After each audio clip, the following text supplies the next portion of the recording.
नमस्कार मित्रांनो.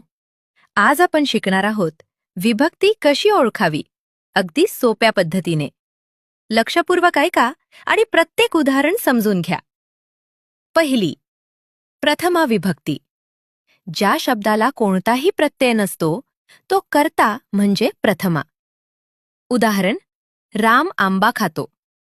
इथे रामला कोणताही प्रत्यय नाही म्हणून ही प्रथमा विभक्ती. दुसरी, द्वितीया विभक्ती. प्रत्यय स, ला, ते, ना, पण लक्षात ठेवा हा प्रत्यय कर्माला लागतो. उदाहरण, रामाने रावणाला मारले. रावणाला हे कर्म आहे म्हणून ही द्वितीया विभक्ती. तिसरी, तृतीया विभक्ती. प्रत्यय ने, ए, शी, अर्थ साधन. उदाहरण, आई चाकूने भाजी कापते. चाकूने म्हणजे साधन म्हणून तृतीया विभक्ती. चौथी, चतुर्थी विभक्ती. प्रत्यय स, ला, ते, ना, पण इथे अर्थ आहे देणे किंवा दान. उदाहरण, मी गुरुजींना दक्षिणा दिली. देण्याची क्रिया गुरुजींसाठी आहे म्हणून चतुर्थी विभक्ती. पाचवी, पंचमी विभक्ती.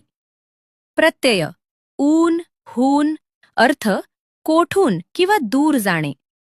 उदाहरण, मी शाळेतून घरी आलो.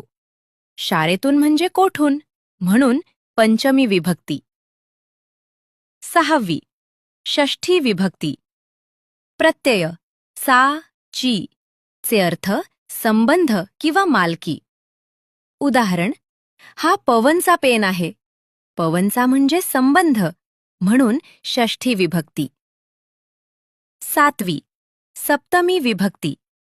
प्रत्यय त, ई, आ, अर्थ ठिकाण किंवा वेळ. उदाहरण, सचिन मैदानात खेळतो. मैदानात म्हणजे ठिकाण म्हणून सप्तमी विभक्ती.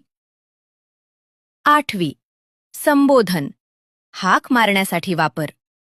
उदाहरण, मुलांनो शांत बसा. इथे हाक मारली आहे म्हणून संबोधन. शेवटी एक ट्रिक लक्षात ठेवा. प्रत्यय पहा आणि शब्दवाक्यात काय काम करतो ते ओळखा. विभक्ती लगेच कळते.